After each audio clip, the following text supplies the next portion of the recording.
How's it going, everybody? All my subscribers and those just taking a casual look.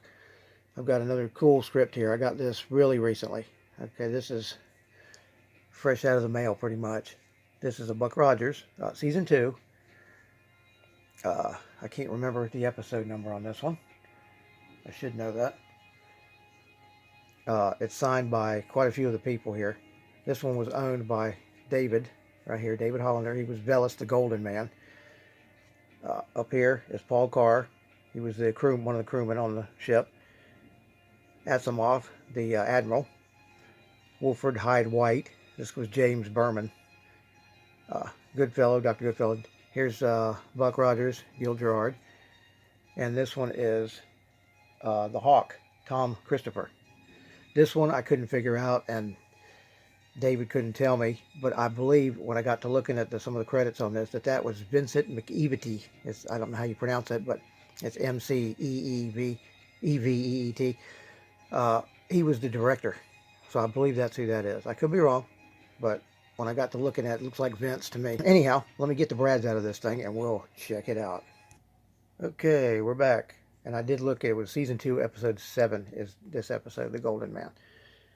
And the Golden Man, David Hollander here. He signed it before he sent it to me. And I've got a picture of him. A couple of them, actually. Here's him on the show. And another one, close up. You might recognize him. He was in a lot of stuff in the 70s and 80s. Okay. See, the only thing I don't have is a Wilma, Aaron Gray here. Or Felix Sela, who played Tweaky. I do have 8x10s of each of them I could put with the script if I wanted to, or I just add this one and one from Tweaky. But anyhow, let's go through this. First thing on here, he sent me the shooting schedule for all the days that they were shooting, where it was, and all that good thing. It's pretty cool to look at this stuff. Shooting schedules are about as rare as the script itself. I mean, they made upwards of between 140, 150, maybe even 200 on some shows.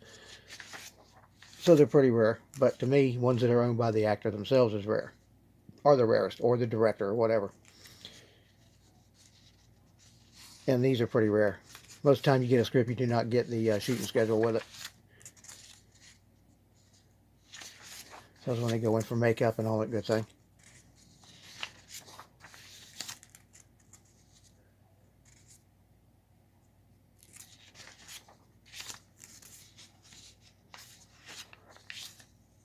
Quite a few of them.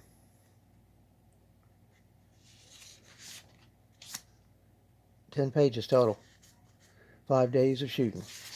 Whoop, got another one. Excuse me. 11. 12. Wow, I thought it was only 10. Okay. I've only looked at this a couple of times. 13. Okay, there we go. Now here's the regular script. This is telling about something that was fairly important. It's a little note.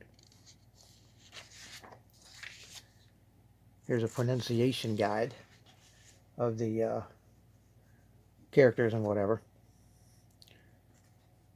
Velis, that is David Hollander. Make sure I didn't get that wrong. Here's the cast.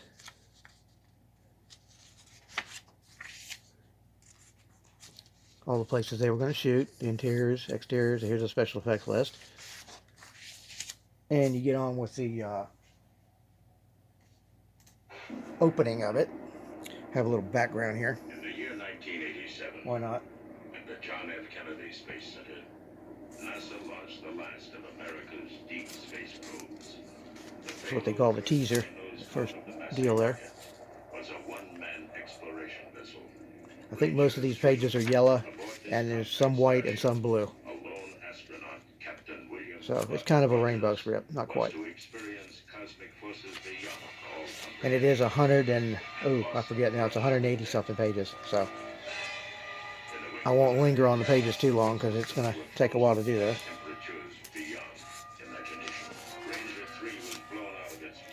And here's where he's got his part circled, David. where the first appearance, well, first lines for him are. And there's quite a few in more here. than I 500 made a mistake when I years. was looking at this script before I got it from him, and I thought he was For the other guy. 500 years, Yeah, the the writers older, drifted the through a golden world man. in which reality and That fantasy was Russell. I forget merged his last through name, but I time called and him Russell a space. couple of times, or at least once in the email. And I said, too bad you didn't have more lines. And he kind of reminded me that he had a lot of lines. And then I got to looking, and I thought, oh man, he played the other part, the kid. Well, back then he was a kid. And this background, this is from the actual theatrical release before it became a series. You don't hear that song very often. This is interesting. They did some Xeroxes for his script, a couple of them. They must have did some last minute changes or something.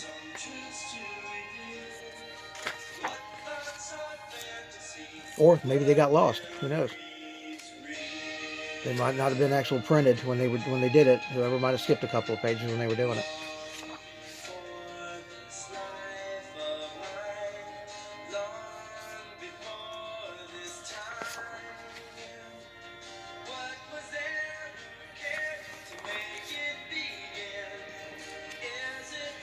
He did have quite a few lines, just as many as the principals, it looks like. And the yellow page.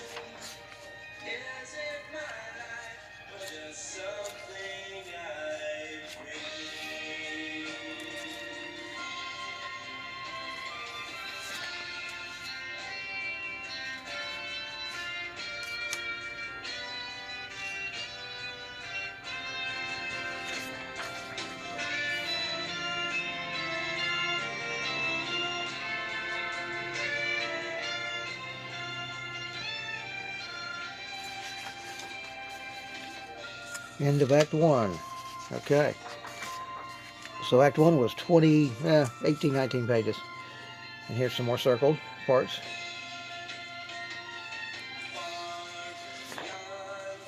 I think when I was looking, the TV credits for David Hollander, there was mention that he was on, I think it was What's Happening or something like that. I just can't remember.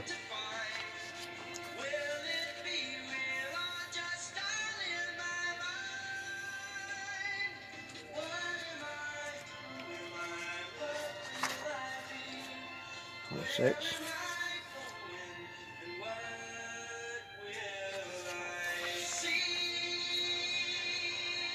I hope all these are in focus because I can't really tell from looking into the camera here.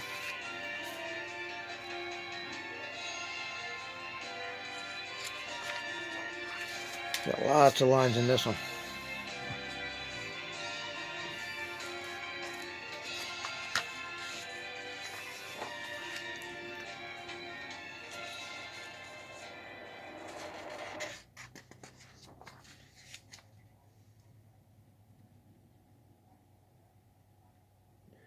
Yeah, there's quite a few lines he had there. That's the end of Act 2 right here.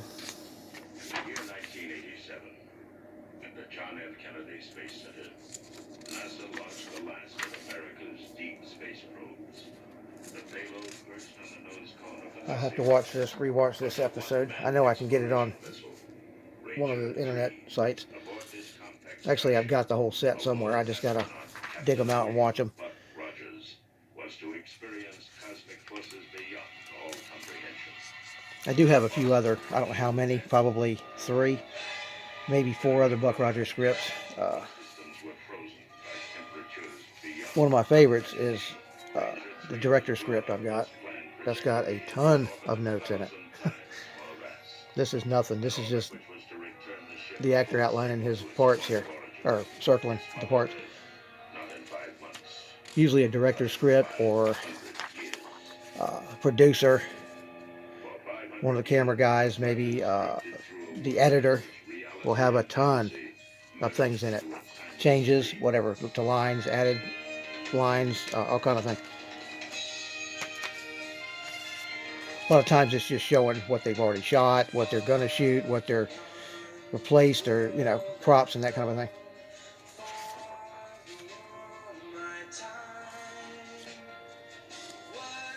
Okay, this says, I was looking at the wrong number. This is 121 here. It's actually 40 something, but let's see how many pages this thing has. 63 pages. I should have known better. It's only an hour show. I was looking at the wrong numbers up here. Okay.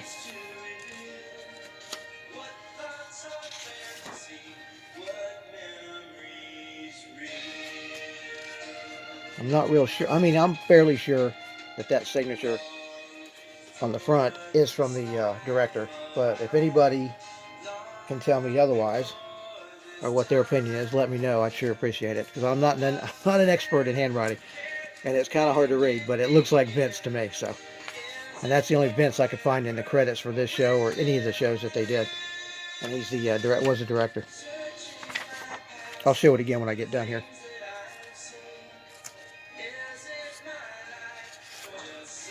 There's another Xerox. You can see where they apparently made some changes here. There's 3 of those in here.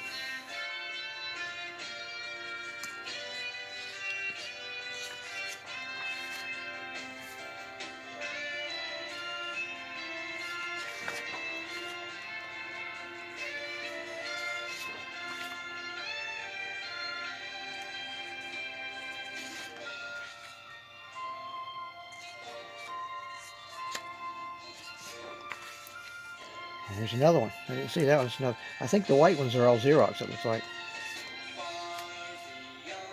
Or at least most of them. That's like 4 or 5 there. Let's see. Probably it. I don't see any more white ones. Getting down to the last part. This is 60A.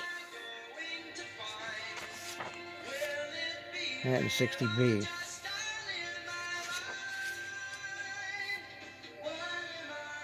And here's the very end scenes here. Fade in. Page 61.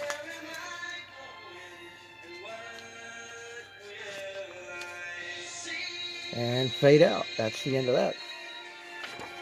Now, let me go back and see this photograph again. Get a better look at it. I do believe that this one is the director. But, like I said, anybody can tell me different. Let me know. I appreciate it. Y'all don't forget to subscribe, like, and definitely leave a comment about that. Later.